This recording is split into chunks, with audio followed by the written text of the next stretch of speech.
Jordan Lawlar not currently in the starting lineup. I don't expect that to change before the game. So he looks like kind of playing maybe once every 3 days right now. Wolf. Yeah. This has got to be one of the most difficult things to manage if you are a front office or a manager. I mean, this is a situation where obviously everybody has to be in total lockstep. This is where you need everybody aligned, to steal the Sun's word, but this is where you need everybody aligned. Because you are right now you have a guy that's one of the top prospects in baseball, and he was just crushing the ball in the minors. But since you called him up, and it's been about a week and a half now since you called him up, his playing time's been very sporadic. He's only started 3 of these games, and he doesn't have a hit yet. He's 0 for 10 with 7 strikeouts. Yeah. So this is not going well right now. No, it is not. So what do you expect to happen? I don't know, honestly. I really don't. I thought he would be playing a little bit more. But at the same time, if he's struggling to hit the ball, you need to win these games, too. This is not developmental time. Yeah, for me, once again, it doesn't appear to me that Jordan Lawlar is getting the at-bats that I thought he was going to get somehow, some way. He's not getting them. And that makes me think, who called him up? Whose decision was it? Was this an organizational decision here? It just seems like, I know that he was tearing the cover off the ball at AAA Reno. We all know that. Yet at the same time, why would you call him up and not get him the requisite amount of at-bats that you think he needs to continue to progress? The why did you call him up question, it sounds flippant. It's a great question, actually, though, because it's not. They had their reasons, trust me. But we don't know what they were. Yes, they know why they called him up. Because if it sounds like you're like, why'd you call this guy up? He doesn't have a hit yet. It's not that. It's, did you call him up because you thought somebody else in the lineup was more hurt? I mean, that's right. Kind of what it's starting to look like now. You maybe thought somebody else was more hurt, so you thought he was going to get more at-bats. It's possible they just called him up because he was hitting everything in the minors, and but the problem with that is if there's nowhere to play him, there's nowhere to play him. Yeah, that is the problem. And, I thought we were going to see them be a lot more active in regard to getting him at-bats out there. The fact that he doesn't have a ton of at-bats, but 10, that blows my mind. Yeah. That is something I did not expect to see when they called him up. And, Torrey obviously is trying to be prudent here in regard to where he's going to play and being mindful of the guys that are already there, like Ketel Marte, of course, and Eugenio at third, and, Perdomo at short as well. Guys who are all hitting right now. They're all hitting. They're all doing their jobs, and maybe that's why you brought them up, just to remind them maybe of doing your job. That is, and you know me, that is a wolf answer right there. Well, I am the grassy knoll, but I also know too that it's not a bad thing to remind professional athletes that this is a competition, and don't get comfortable. Yeah. Now I don't know who they'd be talking to of those 3 guys. Ketel Marte doesn't strike me as that, although I know that he's nicked up from time to time. But Perdomo, Jerry doesn't. I don't think it was Perdomo. Eugenio,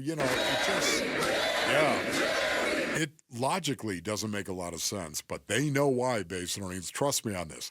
They know why they called him up. Well, so now the question is, how long do you leave him up if you're gonna do this? Because you don't want to get in a position where you're messing up his development. And actually, just as a side note, when you were talking there, I pulled up the stats for the last 2 weeks. So basically, since they called him up, I mean, it's a little bit longer.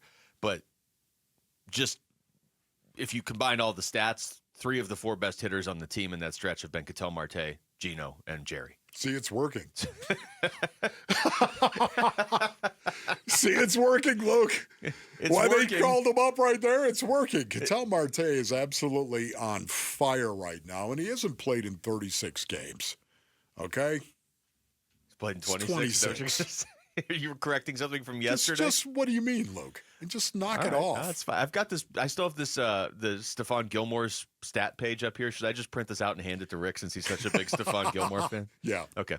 The only potential issue is, okay, you called him up. You're playing San Francisco. I get it. You're not trying to work a rookie's at bats and, hey, let's develop him. We'll just lose games to San Francisco. You got to beat San Francisco. Then you had Colorado. I was surprised he didn't play in more games there. He actually got 4 at bats in the game where there was 26 runs scored, and he went 0 for 4 with 3 strikeouts. Then you're playing the Dodgers. Again, you're not trying to shovel at bats to a rookie there. And even this series, St. Louis is a team now that's ahead of the Diamondbacks. These games are important. He's not starting tonight.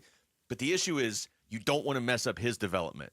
Hey, go up to the majors, and you're going to sit 3 days, and then you get 3 at-bats, and you go 0 for 3, and you got to sit for 2 more days. And because right now he's 0 for 10 with 7 strikeouts. Yeah. That's not Jordan Lawlar. Yes. And when you say that, his development, you don't want to mess with his development right now. What are you really talking about? For me, you don't want to mess with his confidence level. Yes.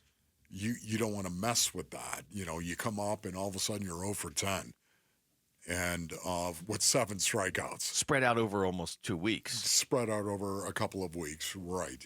You'd like to see him get more consistent at-bats because you don't want him to lose his confidence. You don't want a mental block suddenly that the transformation from AAA to the bigs is really that consequential. Yeah. You want him to ease into it, yes, but at the same time, you want him to be successful.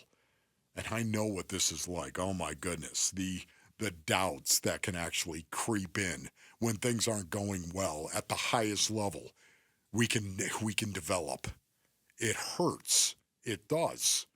When you're not successful from the beginning. I don't know that base innings because I didn't struggle early on. And I'm not saying that to say, look at me.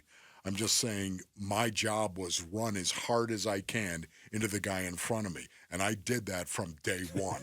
It wasn't hard. Not surprising. It doesn't mean I killed him. Many times I killed myself. But you told him process. That you did. I'm just saying, the success, I experienced that early in my NFL career, but that's not always the case. And I've seen a lot of guys who got the opportunity to play, whose confidence was shot, and they never recovered. If I were Jordan Lawlar, and I understand that that's not how this works, but if I were Jordan Lawlar and I struck out 3 times in 4 at-bats against the Rockies in that game on Saturday, your confidence is not going to be shot. No, and I'd want to play the next day. I'd be like, put me back out there. Like, that was a horrible night, and there was 26 runs scored around me. Like, I should have been a part of that. Get me right back out there the next day. Now, I understand where I say this is not how this works. If I'm Torey Lovello, I'm like, I cannot even remotely risk losing a series to the Rockies. If Jordan Lawlar doesn't give me the best chance to win, I can't put him out there. But the conundrum that they're in now, we all remember that awful Rockies game on Saturday night.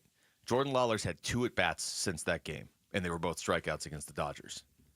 But even that, I'm not saying his confidence is even in question. No, with that, and it seems not with that small sample size. But he's just kind of stuck right now. It seems like he's about the most level-headed prospect you'll ever meet. Yes. Too. So I agree with you. I don't think his confidence is shot, but I just don't think they're going to keep going just like this. Thanks for watching Wolf and Luke. Tap to see more and click the button in the middle to subscribe to Arizona Sports.